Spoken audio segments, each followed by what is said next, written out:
আবদুল্লাহ তার পিতা আব্দুল মুত্তালিবের পেছনে পেছনে যাচ্ছেন।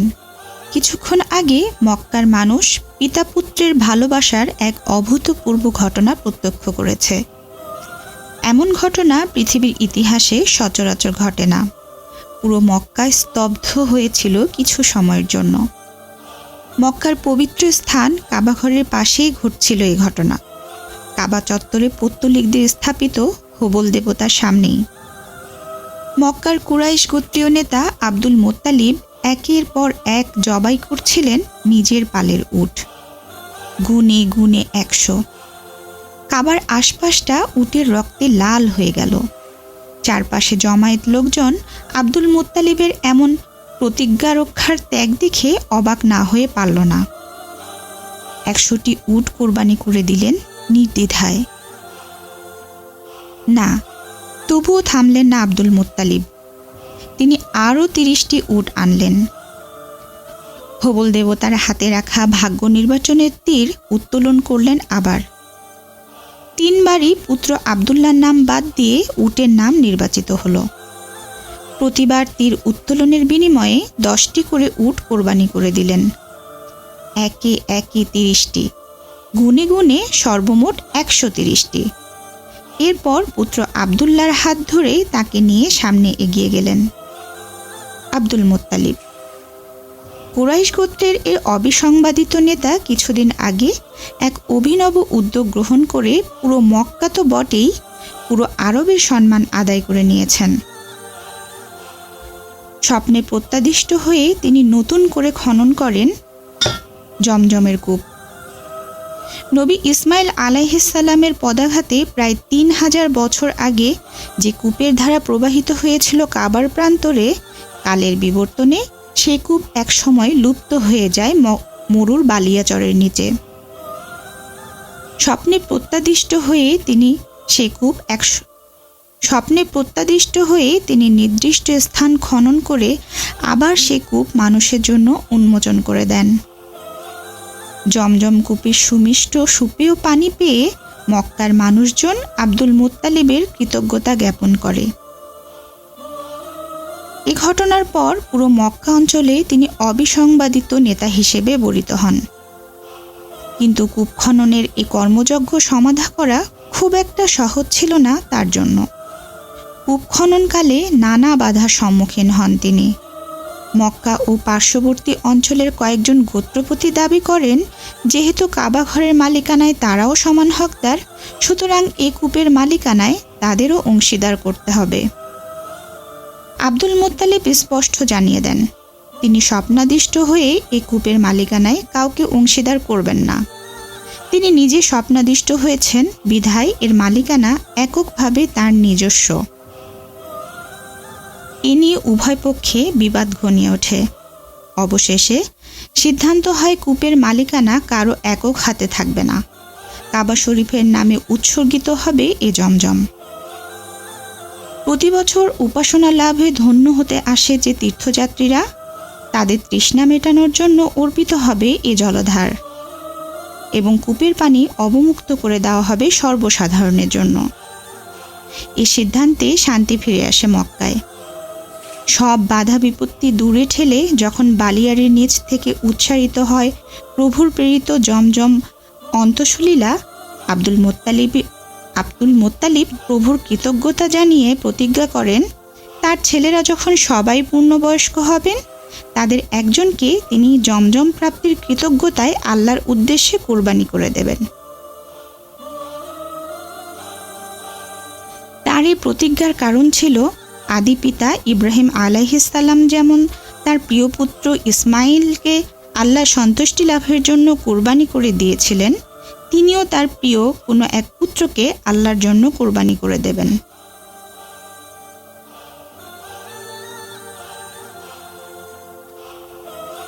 জমজম পুনঃখননের পর কেটে গেছে অনেক বছর।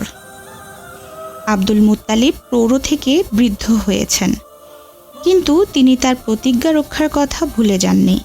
তার ছেলেরা সবাই যখন পূর্ণবয়স্ক, তখন সেই প্রতিজ্ঞা পূরণ করতে সপ্তাহ কয়েক আগে তিনি সর্বকনিষ্ঠ পুত্র আবদুল্লাহকে কুরবানি দেওয়ার উদ্দেশ্যে হুবল দেবতার সামনে নিয়ে আসেন। কিন্তু তার এ কাজে বাধা হয়ে দাঁড়ায় অন্য ছেলেরা। তার 10 ছেলে সবাই তাকে নিবৃত্ত করেন এ কাজ থেকে, বিশেষত আবু তালিব। আব্বাস ও হামজা পিতাকে এমন প্রতিজ্ঞা পূরণ করার পরিবর্তে বিকল্প কোনো পদ্ধতি খোঁজার পরামর্শ দেন। নিজেদের চোখের সামনে তারা তাদের প্রিয়তম ভাইকে বলি হতে দিতে পারেন না। পুত্রদের বাধার কারণে আব্দুল মুত্তালিব মক্কার গুণীজনদের কাছে এ সমস্যার আশু সমাধানে পরামর্শ কামনা করেন। তারা তাকে মদিনায় এক নারী গুণিনের কাছে যাওয়ার পরামর্শ দেন।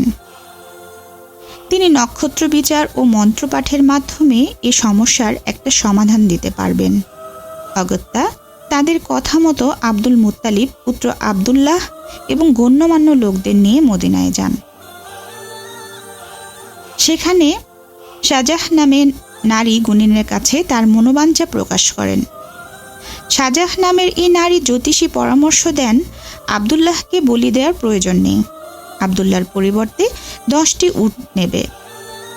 10টি উট এবং আবদুল্লাহর নাম আলাদা আলাদা তীরের মাথায় লিখে তা হবল দেবতার হাতে স্থাপিত ভাগ্য নির্বাচন পাত্রে রাখতে হবে। সেখান থেকে একটি তীর উঠাবে।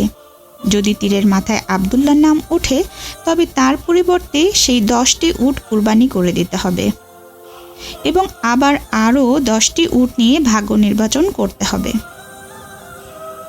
যদি আবার আবদুল্লাহর নাম ওঠে তবে আবার অনুরূপ 10টি উট ও আবদুল্লাহর নাম লিখে ভাগ্য নির্বাচন করতে হবে। আর যদি আবদুল্লাহর নাম না ওঠে, 10টি উট থেকে কোনো একটি উটের নাম ওঠে, তবে সেই 10টি উট কোরবানি করে দিলেই প্রতিজ্ঞা পূরণ হয়ে যাবে। আর কোনো উট কোরবানি করার প্রয়োজন নেই। আবদুল্লাহ মুত্তালিব মক্কায় এসে তার প্রতিজ্ঞা পূরণে 10টি উট নিয়ে আবদুল্লাহর ভাগ্য গণনায় নেমে পড়েন। প্রথমবার আবদুল্লাহর নাম উঠল। গুণিনের নির্দেশনা অনুযায়ী আবদুল্লাহর পরিবর্তে 10টি উট কোরবানি দেওয়া হলো। দ্বিতীয়বারও আবদুল্লাহর নাম নির্বাচিত হলো। আবার 10টি উট কোরবানি দেওয়া হলো। তৃতীয়বারও আবদুল্লাহর নাম উঠল। এভাবে 10মবারে গিয়ে উটের নাম উঠল, অর্থাৎ ততক্ষণে 100টি উট কোরবানি করা হয়ে গেছে। কিন্তু এতে আশ্বস্ত হলো না আব্দুল মুত্তালিবের অন্তর। তিনি আরও 30টি উট আনলেন এবং আরও 3বার আবদুল্লাহর ভাগ্য গণনা করলেন। এবার প্রতিবারই আবদুল্লাহর পরিবর্তে উটের নাম নির্বাচিত হলো। এভাবেই আবদুল্লাহর জীবনের বিনিময়ে কোরবানি করা হলো 130টি উট। এই ঘটনার পর আবদুল্লাহর নাম হয়ে গেল জবিহুল্লাহ, অর্থাৎ আল্লাহর জন্য উৎসর্গিত।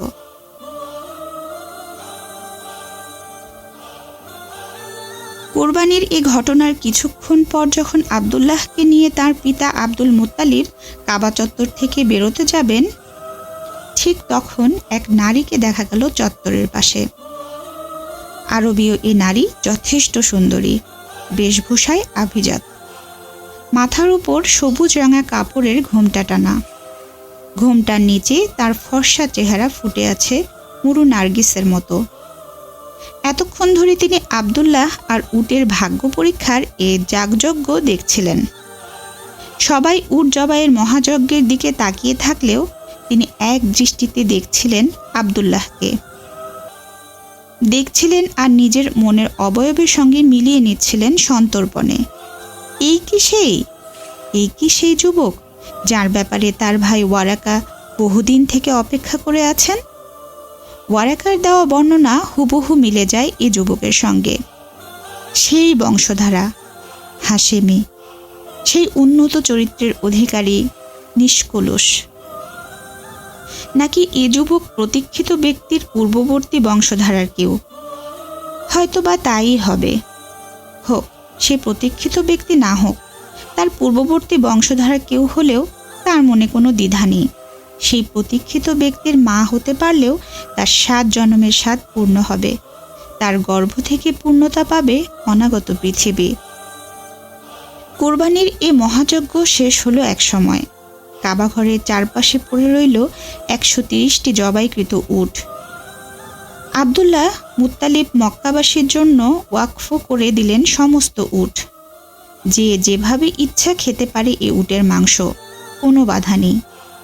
আব্দুল্লাহকে পিতার পেছনে পেছনে যেতে দেখে আরবীয় নারীটি ডাক দিলেন তার নাম ধরে। আব্দুল্লাহ, শুনে যাও, কোথায় যাচ্ছ? পিতার পেছন থেকে থমকে দাঁড়ালেন আব্দুল্লাহ। নারীটির দিকে ফিরে তাকালেন তিনি। এ যে ফাতেমা, উম্মে কিতাল নামেই সবাই চেনে তাকে।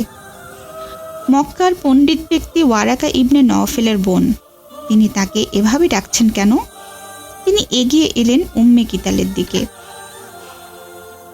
উম্মে কিতাল তার ভাই ওয়ারাকার মতোই গভীর জ্ঞান ও প্রজ্ঞার অধিকারী। পুরো আরবের অল্প যে কজন নারী তাওরাত ও ইঞ্জিলে যথেষ্ট ব্যুৎপত্তি অর্জন করেছেন, তিনি তাদের একজন। ভাইয়ের তত্ত্বাবধানে থেকে তিনিও বুঝতে পেরেছিলেন শেষ নবীর আগমন সন্নিকটে এবং সেই নবীর আগমন ঘটবে এই মক্কা বা আশেপাশের কোনো আরব ভূমিতে। সেদিন থেকে উম্মে কিতাল অপেক্ষায় আছেন কোনোভাবে যদি সেই ব্যক্তির সান্নিধ্যে নিজের জীবন জড়িয়ে নেওয়া যায়। আজ আব্দুল্লাহকে দেখে তার অবয়বের সঙ্গে কোথায় যেন সেই প্রতীক্ষিত নবীর অবয়বের মিল খুঁজে পাচ্ছিলেন তিনি। তাই আর দেরি করলেন না। আব্দুল্লাহ কাছে আসতেই তাকে ডেকে বললেন, কোথায় যাচ্ছ আব্দুল্লাহ?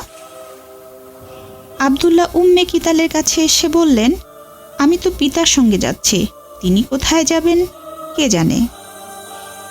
উম্মে কিতাল কোনো ভনিতায় গেলেন না, কোনো ধরনের লুকোছাপার আশ্রয় নিলেন না, সরাসরি প্রস্তাব দিলেন, যদি এ মুহূর্তে তুমি আমাকে বিয়ে করতে সম্মত হও, তবে তোমার পিতা তোমার নামে যতগুলো উট কোরবানি করেছেন, আমি তোমাকে সে পরিমাণ উট উপহার দেব।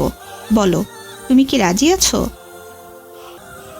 উম্মে কিতালের এমন সরাসরি প্রস্তাব শুনে আব্দুল্লাহ হকচকিয়ে গেলেন। খানিকটা বিব্রত বোধ করলেন। কি জবাব দেবেন বুঝতে পারলেন না।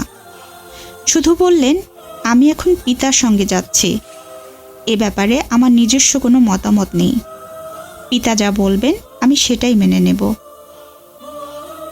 উম্মে কিতাল বিষয়টি আব্দুল্লাহকে আরেকবার ভেবে দেখার কথা বললেন, কিন্তু আব্দুল্লাহ পিতার অনুমতি ছাড়া কোনো মতামত ব্যক্ত করতে পারবেন না বলে উম্মে কিতালের কাছ থেকে বিদায় নিয়ে নিজের পথ ধরলেন।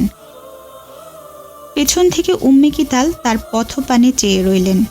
তার মনে হচ্ছে তিনি হিরণ্ময় কিছু একটা হারিয়ে ফেলছেন প্রতি মুহূর্তে। জীবনের এক প্রতীক্ষিত আলোকধারা থেকে ক্রমশ দূরে সরে যাচ্ছেন, হেরে যাচ্ছেন অমূল্য এক পার্থিব ও পরলৌকিক বিভূতি থেকে। তিনি অনুধাবন করতে পারছিলেন আজ তার জীবনের সবচেয়ে বড় পরাজয় ঘটল।